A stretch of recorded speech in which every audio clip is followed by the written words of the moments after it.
이 본문 말씀과 관련되어 있는 당시의 시대적인 배경을 여러분들이 조금 이해하실 필요가 있습니다.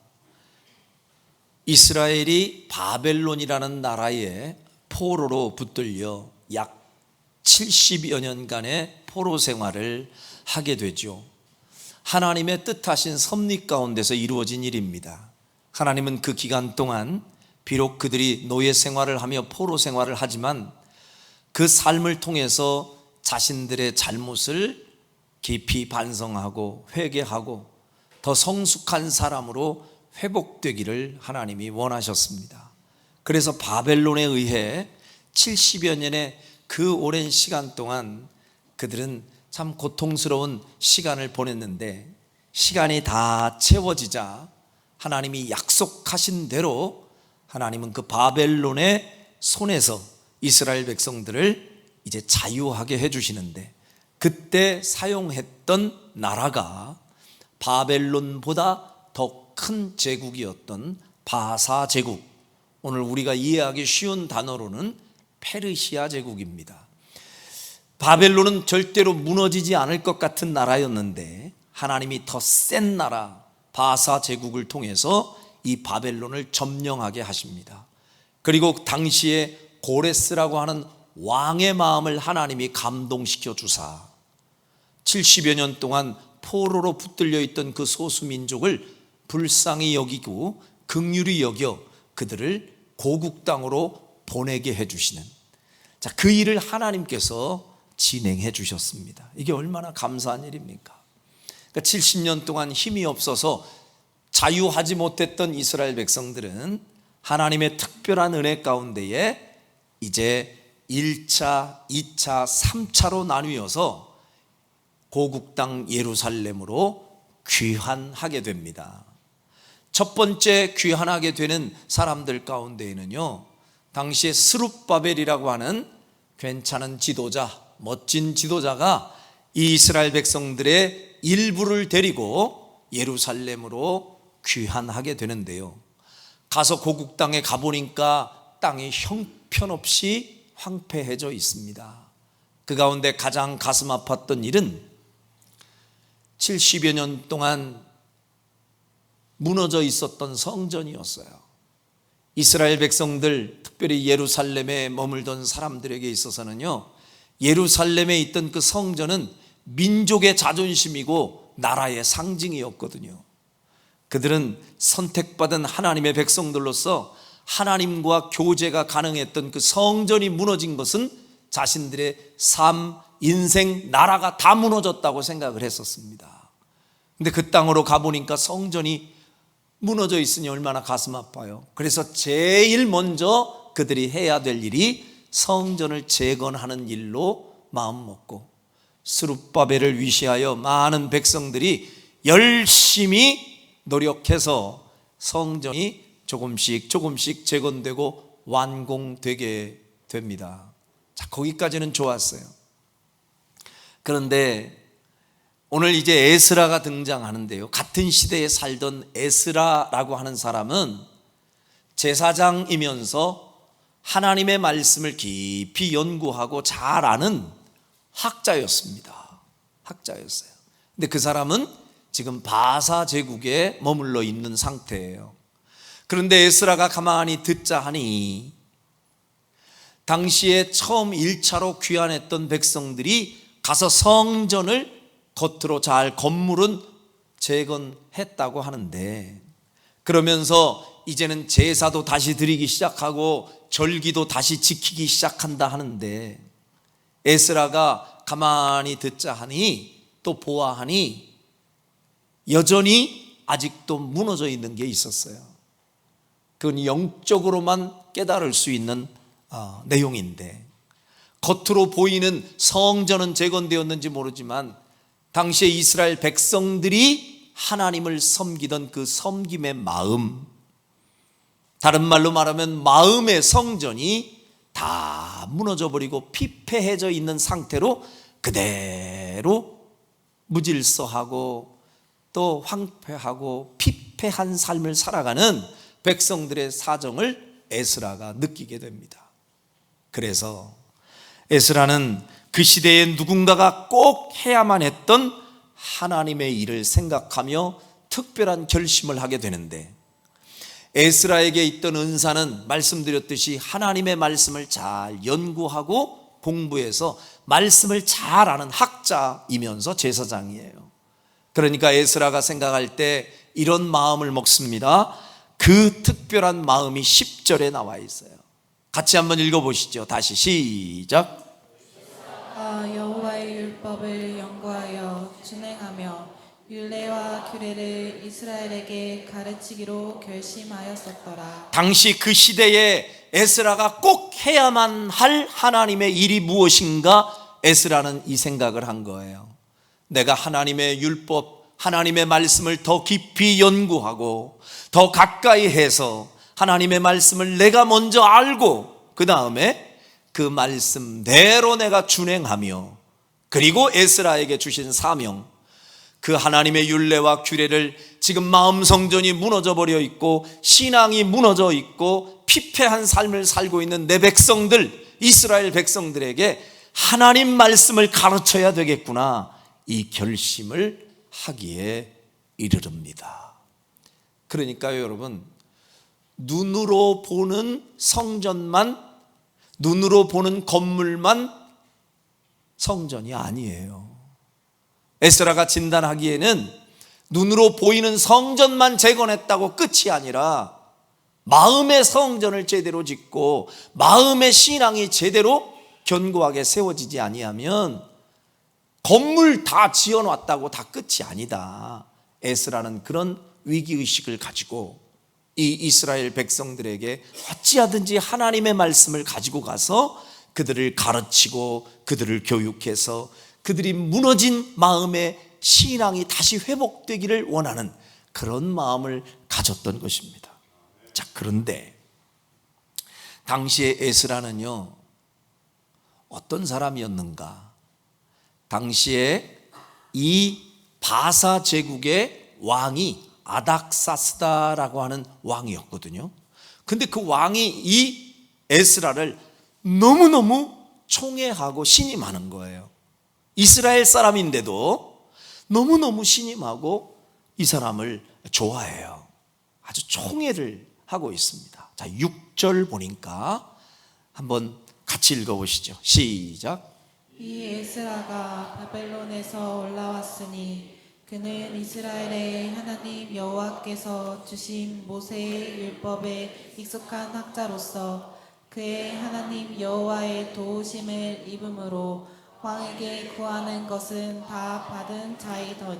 자, 하나님의 도우심이 물론 있었기 때문입니다마는 마지막에 보면 왕에게 구하는 것은 다 받는 자이더니, 당시에 에스라의 위치가 어느 정도였는지 여러분 짐작이 되는 구절이죠.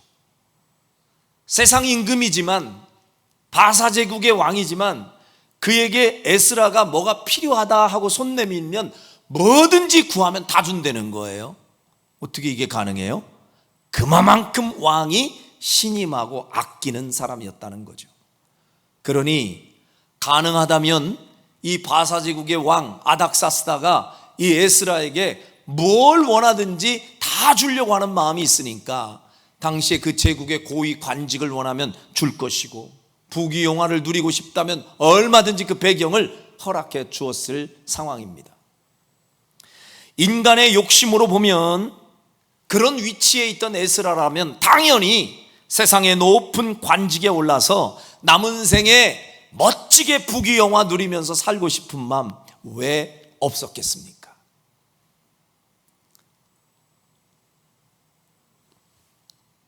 자기가 지금 처한 위치가 이렇게 복된 자리예요. 마음만 먹으면 어떤 고위 관직도 내가 얻어낼 수 있고 돈, 명예, 권세 다 가질 수 있어요. 그런데 이 에스라는 그런 인간의 본능적 욕심을 따라가지 않고 세상의 고위 관직보다 하나님의 말씀을 가르치는 학자로서의 사명, 당시에 하나님 주신 그 사명과 직분을 더 명예롭게 생각하면서 자신은 그 자신을 보호해주는 아닥사스다 왕의 그늘에 있지 아니하고 그는 백성들과 함께 그 고국 땅으로 돌아가서 그 백성들을 말씀으로 훈육하며 그들의 마음 성전을 재건하는 일에 쓰임 받겠다는 특별한 결심을 했다 하는 그 모습을 볼 때 우리에게 큰 도전이 되지 않을 수가 없습니다. 우리 모두도 세상의 어떤 명예로운 직위보다 에스라와 같이 하나님 주신 사명과 직분을 그 어떤 세상의 고위 관직보다 더 귀하게 여기며 살아갈 수 있는 성도들이 되기를 주님의 이름으로 축원합니다. 에스라가 이런 선한 특별한 결심을 하게 된 동기가 무엇이었는가? 이미도 말씀을 드렸습니다마는 이 에스라가 느끼기에, 에스라가 진단하기에 그 고국 땅 이스라엘 백성들에게 지금 이루어지는 그 삶의 형편이 마음이 피폐해지고 마음에 즐거움이 없고 평화가 없고 질서가 없고 도대체 왜 이스라엘 백성에게 이런 안타까운 모습이 계속될까?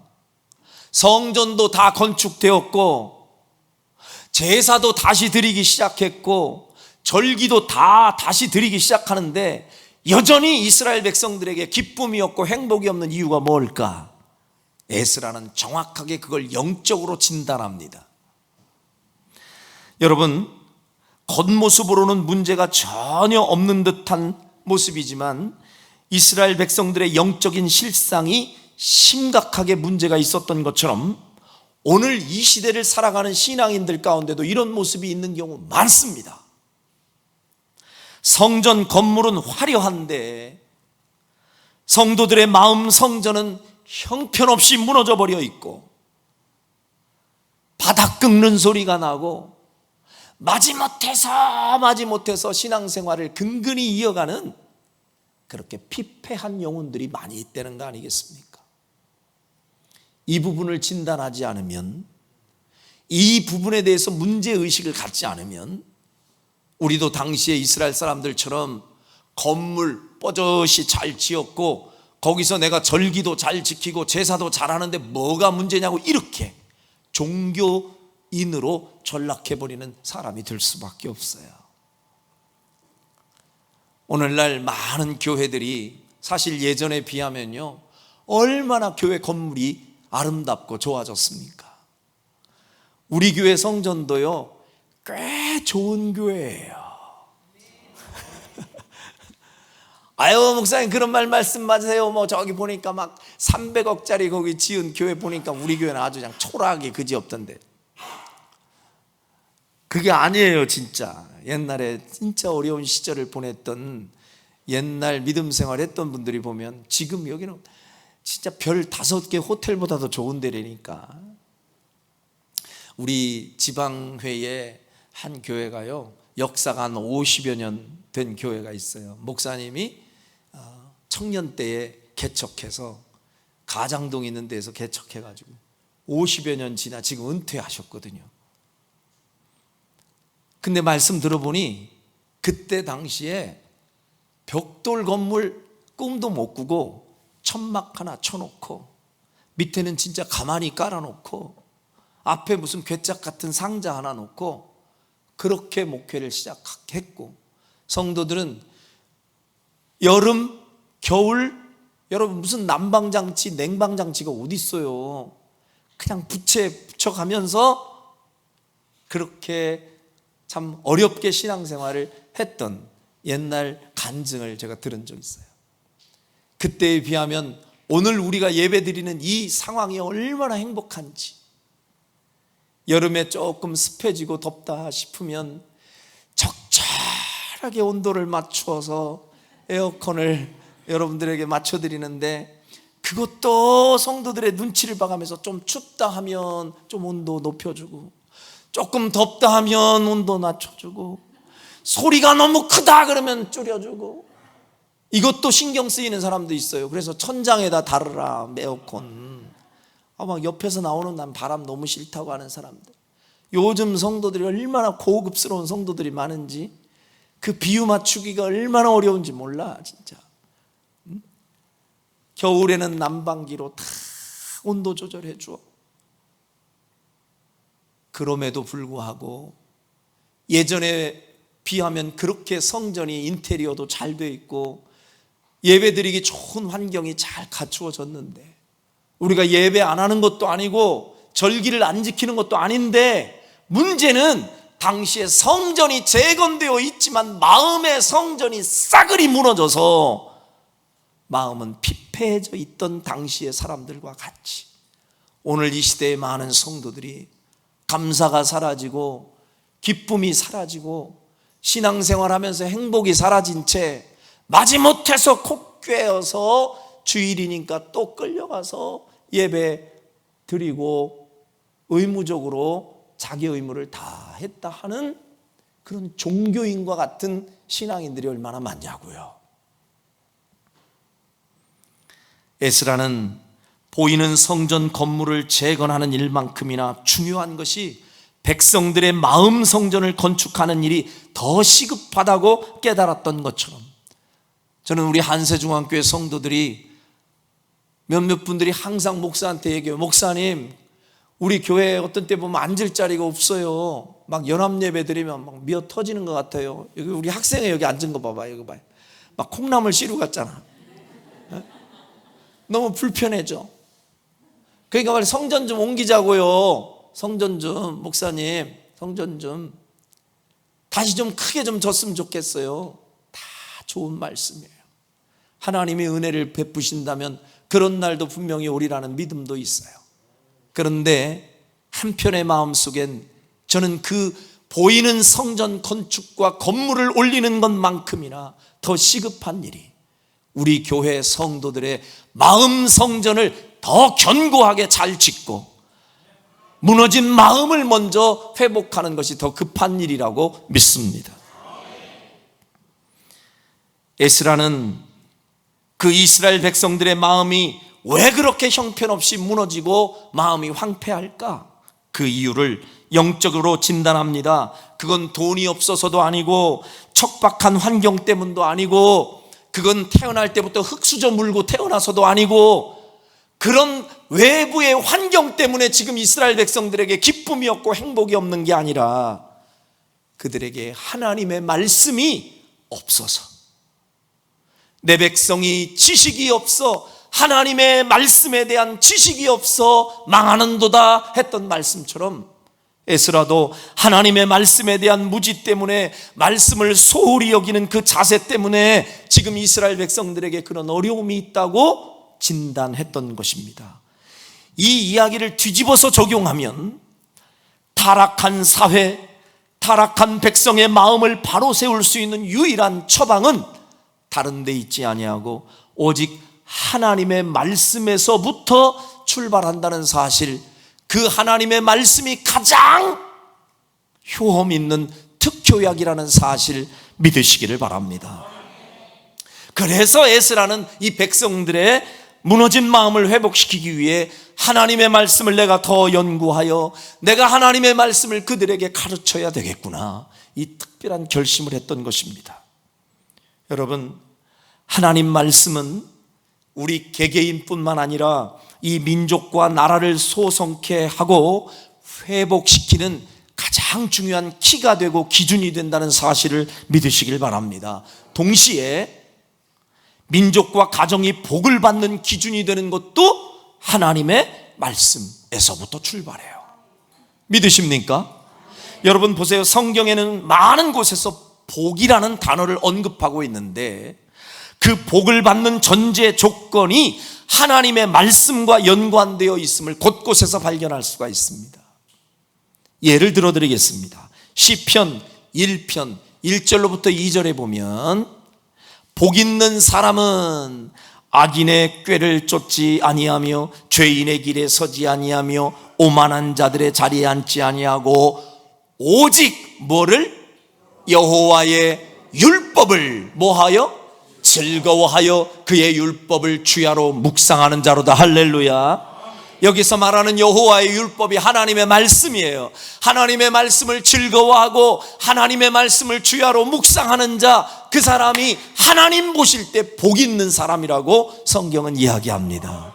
하나님이 말씀하시는 복과 하나님의 말씀이 다 연관된 연결고리가 있어요. 또 계시록 1장 3절에 보면 이 예언의 말씀을 읽는 자와 듣는 자와 그 가운데 기록한 것을 지키는 자는 복이 있나니. 할렐루야. 하나님의 말씀을 읽고 듣고 지키는 자가 복이 있다, 그렇게 얘기해요.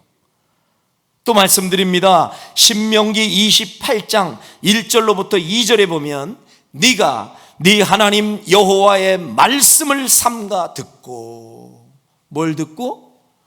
하나님이 주시는 말씀을 삼가 듣고 내가 오늘 네게 명령하는 그의 모든 명령을 지켜 행하면 네 하나님 여호와께서 너를 세계 모든 민족 위에 뛰어나게 하실 것이라. 할렐루야. 그리고 이렇게 말씀합니다. 네가 네 하나님 여호와의 말씀을 청종하면, 그 말씀을 청종하면 이 모든 복이 네게 임하며 네게 이르리니. 성경에는 곳곳에 이렇게 하나님의 말씀을 잘 듣고 그 말씀을 잘 준행하면 하나님의 약속된 복이 우리에게 임할 것이라고 말씀합니다. 하나님의 말씀 안에 우리 인생의 축복의 키가 있다는 사실을 믿으시기를 바랍니다. 에스라는 이 진정한 인생 회복의 열쇠와 복의 비결이 되는 이 하나님의 말씀을 혼자만 아는 것으로 만족하지 않고 무지한 백성들에게 어떻게든 가서 내가 알려주고 가르쳐야 되겠다는 이 특별한 결심을 했던 것입니다. 여러분, 기독교는 일반 타종교하고 분명히 달라요. 정말 다르다는 사실을 믿습니까? 차원이 달라요. 수준이 달라요. 여러분이 어떻게 생각해 보면 여러 종교들 가운데에 뭐 하나 잘 선택해서 기독교를 선택한 것 같이 그렇게 생각하지만, 여러분, 우리 기독교는요, 엄밀히 얘기하면 그냥 일반 세상 종교하고는 이건 비교할 가치도 안 돼요. 비교해서도 안 돼요. 얼마 전에 무슨 프로그램 보면 그 돌싱들, 돌아온 싱글들이 이렇게 서로 만나는 무슨 프로그램이 있더라고요. 안 봤어요? 성경만 봐요? 고맙습니다. 저는 가끔 봐요, 그거. 보니까 50대 사람들, 40대 사람들도 서로 이제 다시 와서 이렇게 서로 만나더라고요. 근데 이제 한 사람이 사연을 얘기하더라고요. 자기를 이렇게 이제 소개하는 시간에 보니까 얼마 안 살고 자기는 헤어졌는데 이유가 뭐냐 그랬더니 종교 갈등이라 그래요. 그런데 이제 이 남자는 불교 신자더라고. 근데 저쪽 여자 쪽에 있는 그 사람들하고 이 남자 쪽에 있는 사람들이라고 뭐 서로 이렇게 만나서 서로 얘기할 수 있는 기회도 주고 뭐 서로 마음에 드는 사람이 누구 있느냐 뭐 하여튼 그런 거 있어요. 그런데 한 여자가 이 남자가 마음에 들긴 들었나 봐. 근데 이 남자도 이 여자가 마음에 들었어. 그러니까 서로 얘기하려고 하는데 가장 먼저 묻는 게 종교가 뭐예요? 그 트라우마니까. 근데 이 여자는 저 기독교인데요 이래가지고 보는 사람들이 어머나 이거 난리 났다 이제 막 이러면서 긴장하면서 보더라고요. 근데 이제 이 종교적 갈등이 사실 이제 많이 있는 경우 있잖아요. 근데 여러분과 제가 지금 이 신앙생활하는 이 기독교는 뭐가 도대체 일반 종교하고 다른가? 우리 기독교는 누가 뭐라고 해도 이 말씀의 종교라는 사실을 믿으시길 바랍니다. 그냥 말씀 없이 정해진 무슨 룰대로 규칙대로 그냥 종교 의식을 나도 모르고 그냥 자세히 알 것도 없어 그냥 하라니까 해. 그래서 불교처럼 가서 108번 기도 그런 거 있어요? 김정숙 권사님? 권사님 잘 아시잖아. 거기 가서 이렇게 왜 절하는 거 막 108번 그렇게 절해요? 하여튼 하는 분들 여기 많이 있네? 그런 거 있잖아요. 뭔지는 모르지만 하여튼 108번 절하고 하여튼 막 그런 거 있어. 막 몇 발짝 가서 절하고, 그리고 그런 어떤 막 주문도 외우고 뭐 그런 의식들이 있잖아요. 그런 의식을 잘 행하고 하여튼 그렇게 최선을 다하면 무릎팍 다 까지도록 다 열심히 절하고 이러면 뭐 부처님이 감동을 하고 신령님이 감동해서 복 준다, 이런 개념으로 사람들이 알고 지금도 거기에 우상 숭배하는 사람 많거든요. 근데 참 너무 안쓰럽죠. 좀 그냥 여러분 그냥 용서하고 들으셔요. 제가요 이렇게 가끔 TV에 270번, 271번 이렇게 틀면요, CBS, CTS, 막 C채널 이런 데는 다 기독교예요. 한 3개, 4개까지가 우리 기독교 채널이에요. 그 다음에 조금 넘어가면 천주교 채널 나와요. 조금 더 넘어가면 불교 채널 나와요. 그 다음에 좀 더 넘어가면 상생TV 뭐 이런 거 나와요. 원불교 막 이런 거 나오고. 근데 어떻게 하다가 넘기다가 너무 궁금해가지고 불교 채널을 딱 틀어봤어요. 예. 그렇다고 제가 궁금하다고 절에 가서 또 이렇게 구경할 수는 없잖아요. 관광 아니고서야. 어떻게 거기에서는 이제 모임을 하나 이렇게 봤어요. 이야, 정성으로 보면요, 우리 못 따라가겠더라고요. 우리는 이렇게 편안하게 앉아서 예배하잖아요. 거긴 방석 깔고 전부 다 무릎 꿇고 그걸 하는데요. 뭐라고 한다고요? 권사님 빨리빨리 알려주셔야 돼요. 목탁 두드리면서 앞에서 이제 이게 이렇게 머리 깎은 여자분이 이렇게 하는데요. 막 뭐 하잖아요. 가나다라마바사 막 하는 거 있잖아요. 난 하나도 안 들려. 권사님 다 아셨어 이거? 다 외웠어? 이조 잡숴야 돼요 빨리.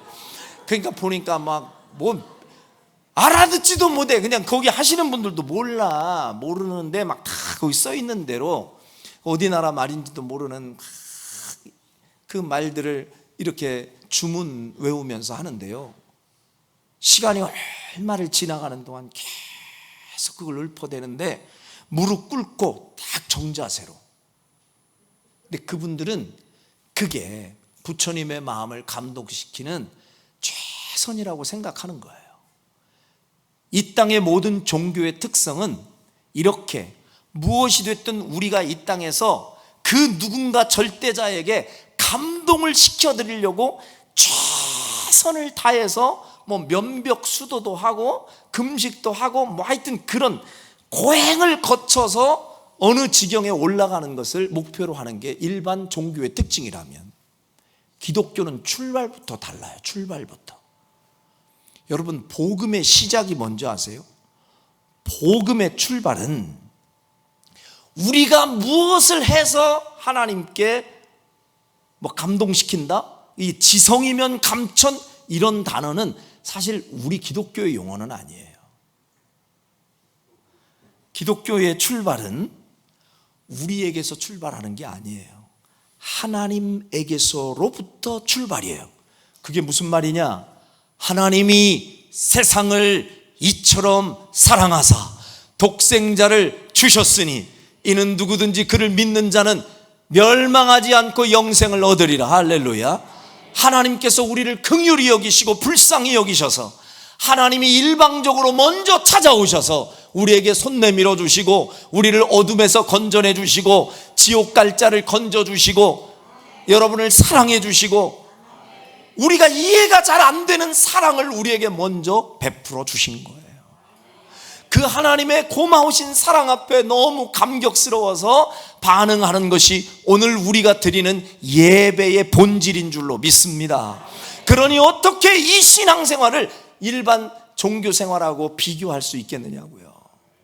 우리는 하나님의 은혜를 알고 은혜를 받은 사람들이 그 은혜에 감격해서 반응하며 하나님 이런 죽을 죄인을 살려주시고 사랑해 주시니 감사합니다 하고 찬송하고 감사하고 고백하고, 이게 우리 신앙생활이라면 일반 종교는 그게 아니라니까요.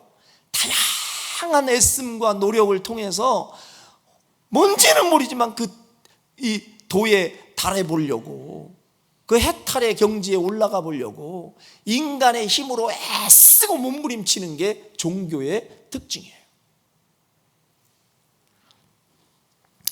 그런데 우리 기독교는 누가 뭐래도 하나님께서 이렇게 특별한 사랑을 베푸시고, 또 우리 하나님이 우리에게요, 당신이 우리를 얼마나 사랑하는지 그 하나님의 사랑의 마음을 구구절절 다 66권에 기록해서 우리에게 남겨주셨어요. 그래서 이 성경을 우리는 하나님의 러브레터라고 이야기합니다. 그래서 하나님의 마음을 알기 위해 우리는 하나님의 말씀을 자꾸 가까이 하며 말씀을 자꾸 읽고 듣고 그 말씀을 묵상하다 보면 하나님의 마음이 헤아려지고, 하나님이 우리에게 어떤 삶을 원하시는지, 하나님이 우리에게 지시하시는 방향도 알게 되기도 하고, 그래서 하나님의 말씀이 중요한 거거든요. 기독교는 하나님의 말씀을 더 그래서 사모하고, 하나님의 말씀을 그래서 더 가까이 하고, 그 말씀을 더 읽고 묵상하고 그 가운데 기록된 것을 지켜 행함으로 하나님이 기뻐하시는 삶, 여러분의 인생이 회복되는 은혜 경험할 수 있기를 바랍니다. 여러분, 우리가요, 에스라는 도대체 왜 이 세상의 고위 관직을 포기하면서까지 이 백성들을 살릴 생명의 말씀을 자기가 홀로 간직하지 않고 백성에게 알리고 또 나누고 그들에게 전하겠다고 이렇게 결심을 했을까? 에스라는 참 그 시대에 하나님의 마음을 헤아리고 하나님이 무엇을 원하는지를 알았기 때문에 그는 세상 고위 관직에 욕심내지 않고 이 삶을 살기로 결단했던 겁니다. 마찬가지로 여러분과 저도 이 시대의 에스라가 되어서 생명의 말씀을 나만 아는 것으로 족하지 말고, 주변의 사람들 가운데 아직도 그 사실을 알지 못하는 자들, 내 주변의 많은 사람들에게 내가 받은 은혜, 내가 알고 있는 하나님의 말씀, 내가 알고 깨달은 주님의 복음을 어떻게 해서든지 그들에게 전하고 나누고 또 가르쳐야겠다는 이 특별한 결심을 여러분도 할 수 있기를 주의 이름으로 축원합니다. 그렇게 내가 알고 있는 주의 복음을 누군가에게 전하고 가르치겠다고 하는 이 특별한 결심만 해도 하나님은 그런 사람들에게 특별한 보상을 주십니다. 믿으시면 아멘. 자, 한번 보세요. 확인해 보겠습니다. 오늘 우리가 읽었던 본문 10절에 보면 아까 우리가 읽었던 말씀이죠. 이 에스라가 결심했던 결심 다시 한번 확인해 볼게요. 어떤 결심을 했었어요? 시작. 내가 여호와의 율법을 연구하여 준행하며 율례와 규례를 이스라엘에게 가르치기로 결심하였었다. 다른 결심이 아니에요. 하나님 말씀 내가 더 가까이 해야지, 하나님 말씀 내가 잘 지켜 행해야지, 하나님 말씀 잘 지키고 행하는 거 나만 하지 않고 내 안타까운 형제들, 내 고국 땅의 백성들에게 잘 가르쳐주고 전해야지, 이 결심했다는 거예요. 이 결심. 근데 이 결심한 이 모습을 하나님이 보시고 크게 감동하신 거예요. 이 10절의 결심을 한 에스라를 보고 하나님이 어떤 복을 주셨는지 확인해 보겠습니다. 하나님이 이 복을 주십니다. 13절입니다. 13절 시작. 조서를 내리노니 우리나라에 있는 이스라엘 백성과 그들 제사장들과 레위 사람들 중에 예루살렘으로 올라갈 뜻이 있는 자는 누구든지 너와 함께 갈지어다. 이 얘기는요, 당시에 바사 제국의 왕이 아닥사스다 왕이라고 그랬죠.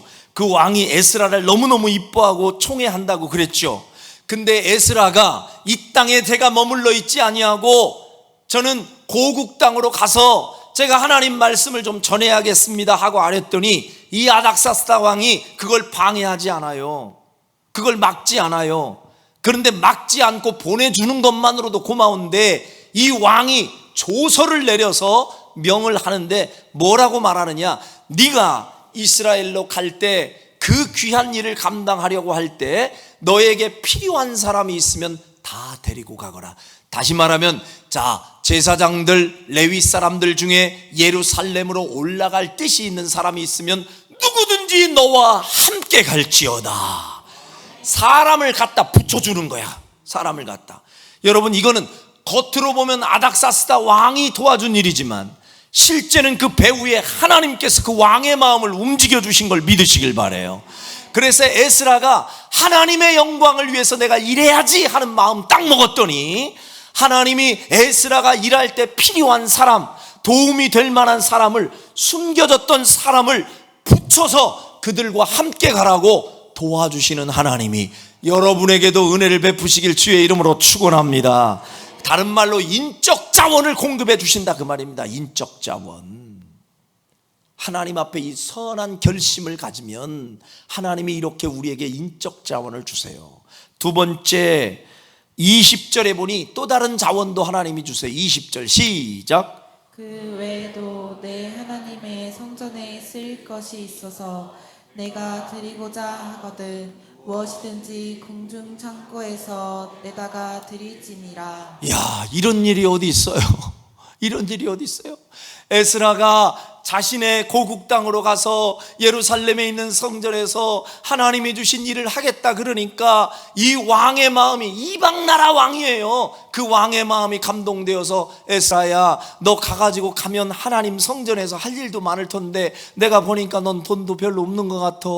그래서 너 필요하면 궁중 창고에서 끌어내다가 하나님께 하고 싶은 일 다 하는데 쓰거라. 아멘. 얼마나 좋아요. 야, 나는 성경 읽다가 우와, 하나님 이런 일이 저한테는 왜 없을까요?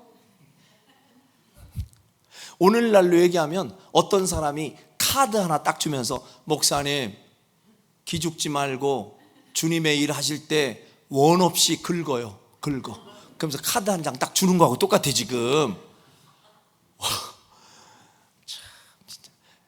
저는 에스라와 같이 그 정도의 진짜 순수함이 없으니까 하나님이 그걸 안 주시는 건지 몰라도 에스라에게는요, 그 왕이 궁중 창고의 것 다 네 것이니 네가 원 없이 가져다가 하나님께 드리고 싶은 대로 마음껏 드려라. 할렐루야. 선한 마음의 결심을 하면 하나님이 이렇게 인적 자원만이 아니라 필요할 땐 물적 자원도 공급해 주시는 하나님이심을 믿습니다. 근데 좀 전에 어디 사랑의 교회 오정현 목사님이 막 말씀 전하는데 언뜻 듣다가 간증 하나 들었네. 그 목사님이요, 저 미국에서 한인교회를 하실 때였는데 막 교회 건축을 해야 될 상황인데 하다가 중간에 돈이 모자라가지고 얼마나 고생했나 모른대요. 막 중간에. 그래서 하나님 막 기도를 하는데 막 너무 기가 막혀가지고 하나님 이거 어떻게 하면 좋겠냐고, 교회가 여기에서 이거 끝나면 어떻게 되느냐고 막 매달릴 분은 하나님밖에 없으니까. 그 어느 날 새벽에요, 엎드려서 계속 울면서 기도하다가 이렇게 기도했대. 하나님도 돈이 없어 보셔야 된다고. 하나님 돈 없어 보셨냐고. 이 정도의 심정을 하나님도 아시냐고 막 그래 따졌대네. 그걸 어디서 배웠냐면 안희숙 사모님이라고 있어요. 죽으면 죽으리라는 책에 보면 그 안희숙 사모님이 거기 간증한 게 있는데 그런 기도를 옛날에 드렸대. 하나님, 이제 몸이 너무 아프니까 이 몸이 낫게 해주세요 이런 기도 하다가 화가 나서 하나님께 하나님도 좀 아파 보세요. 하나님도 아파 보세요 이렇게 기도를 한 거를 보고 이분도 이용을 했대. 하나님도 돈 좀 없어 보세요. 좀 내 사정 좀 알아주세요. 그렇게 기도를 하면서 너무 속상하게 그렇게 기도를 했는데요, 기도를 하고 나서 강대상 이렇게 보는데 강대상에 봉투 하나가 이렇게 올라와 있더래. 근데 그때 그게 30여 년 전이래요. 그러니까 꽤 오래된 일이지. 근데 보니까요, 거기 달러로 돈이 들어있는데 5만 불이면 얼마예요? 5억 정도 돼요? 5만 불이면 얼마예요? 7,500만 원이에요? 몰라 난 이런 거. 5만 불 이거 다 큰 단위가 1,000원, 10,000원 이런 것만 알지 우리는 몰라. 하여튼 5만 불이래. 5만 불. 꽤 많은 돈이었대 당시에. 근데 그 5만 불을 딱 누가 놓고 갔는데 얼마나 깜짝 놀랐는지, 도대체 누가 이걸 놓고 갔는지를 몰라가지고 그분을 찾는데 1년이 걸렸대. 1년이. 누가 말도 안 하더라는 거예요. 근데 1년 후에 그걸 갖다 놓은 분을 만났대요. 어디서 그렇게 큰 돈을 줬냐 그랬더니 이분이, 목사님, 사실은 제가 그때 우리 부모님이 유산으로 물려준 게 15만 불이었는데요, 15만 불을 유산으로 받은 상태였대요. 근데 어느 날 새벽 예배에 딱 갔는데 목사님이, 젊은 목사인데 이제 그 교인이 아니었던 거죠. 근데 희한한 기도를 해가지고 그게 들리더래. 희한한 기도를 하는데, 하나님 돈 없어 보세요, 하나님 돈 좀 없어 보세요. 오죽하면 그런 기도를 했겠냐고요. 그래서 그 기도를 듣다 말고는 이 양반이 아유 진짜 어지간히 없나 보다 해가지고 그 중에서 5만 불을 떼다 거기다 놨다네. 나 내일 새벽부터 그 기도 하려고, 여기서 그 기도 한번 해보려고. 돈 없어 보세요, 없어 보세요.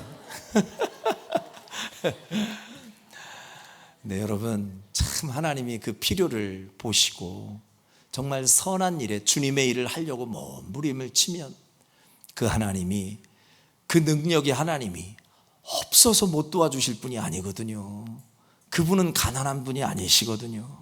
무에서 유를 창조하실 수 있는 분이시거든요. 그 에스라에게 필요하다 싶으니까 아닥사스다 왕의 마음을 움직여서 궁중 창고의 것을 다 갖다 쓰라고까지 여러분 보장받는 이런 은혜가 그냥 있겠느냐고요. 여러분, 하나님의 영광을 위해서 선한 특별한 결심을 한 자에게 하나님이 이 복을 주시는 줄로 믿습니다. 여러분, 여기에서 끝나면 재미없어요. 목사님 또 있어요? 또 있어요. 특별한 결심하면 하나님이 어떤 보상을 주시는지 20 알려줄까 말까, 그냥 진짜 24절. 자, 한번 같이 읽어봐요. 시작. 내가 너에게 이르노니 제사장들이나 레위 사람들이나 노래하는 자들이나 문지기들이나 이드님 사람들이나 혹 하나님의 성전에서 일하는 자들에게 조공과 관세와 통행세를 받는 것이 옳지 않느니라 하였다. 우와, 이런 복도 주시네. 알고 보니까 세금을 면제해 주신다는 거 아니에요. 하나님의 일을 하는 사람들, 너희들이 오고 가는데 통행세를 내고 관세를 내고 이거 옳지 아니하느니라 왕이 명령해가지고요, 주님의 일을 하는데 혹시 세금 때문에 걱정할까봐 세금까지 깎아주시는 하나님. 여러분이 특별한 결심을 함으로 여러분 삶 가운데 가끔 보면요, 세금 폭탄 맞아가지고 힘들어하는 분들 가끔 있더라고. 목사님, 나 이번에 세금이 너무 나와가지고. 하나님이 은혜 베풀면 세금도 깎아주시는 하나님이시라니까. 아멘.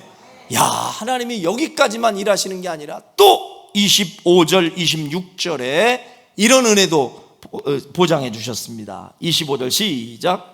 에스라여, 너는 내 손에 있는 내 하나님의 지혜를 따라 내 하나님의 율법을 아는 자를 법관과 재판관을 삼아 강 건너편 모든 백성을 재판하게 하고 그중 알지 못하는 자는 너희가 가르치라. 다른 말로 말하면 관직을 임명할 수 있는 임명권을 이 에스라에게 준 거예요. 네가 필요한 사람, 재판할 사람, 그리고 법관, 네가 필요하다면 그 사람 세워라. 사람 세워서 사람을 쓰는 권한을 주었어요. 그리고 26절에 보면 무릇 네 하나님의 명령과 왕의 명령을 준행하지 아니하는 자는 속히 그 죄를 정하여 혹 죽이거나 귀양 보내거나 가산을 몰수하거나 옥에 가둘지니라. 무슨 말이에요? 처벌할 수 있는 권한도 주었어요. 사람을 세우는 임명권과 사람을 처벌할 수 있는 처벌권까지 이 왕을 통해서 에스라에게 힘을 실어줬다, 그 말입니다.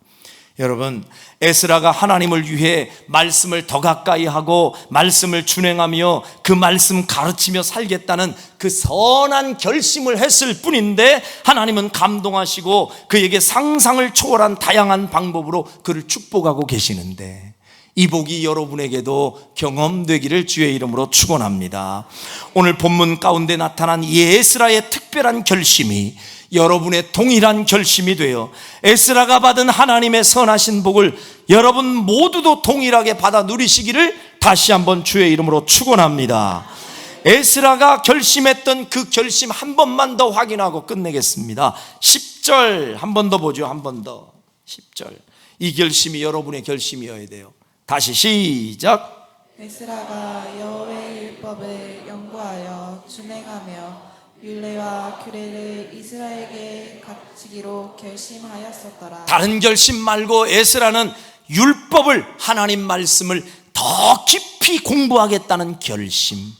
두 번째, 하나님 말씀대로 내가 연구만 하는 게 아니라 말씀대로 살겠다는 결심. 세 번째, 그 말씀을 나만 아는 것이 아니라 내 주변 사람에게 가르치겠다는 결심. 우리에게 그대로 적용하면 나도 하나님 말씀을 더 가까이 하기로 결심. 할렐루야. 그래서 더욱더 하나님 말씀 앞으로 더 많이 보고 더 많이 듣고 더 많이 읽겠다는 결심. 그리고 그 깨달은 말씀은 반드시 내가 아는 것으로만 만족하지 않고 내가 삶의 현장에 단 한 가지의 말씀이라도 실천하겠다는 결심. 아멘. 마지막 세 번째, 그 귀하신 생명의 말씀, 복음의 말씀을 내 이웃에게 전하고 가르치겠다는 결심. 이러한 결심으로 에스라가 받아 누린 특별한 하나님의 은총을 동일하게 받아 누리는 한세 중앙교회 모든 성도들이 되기를 주님의 이름으로 축원합니다. 기도하겠습니다.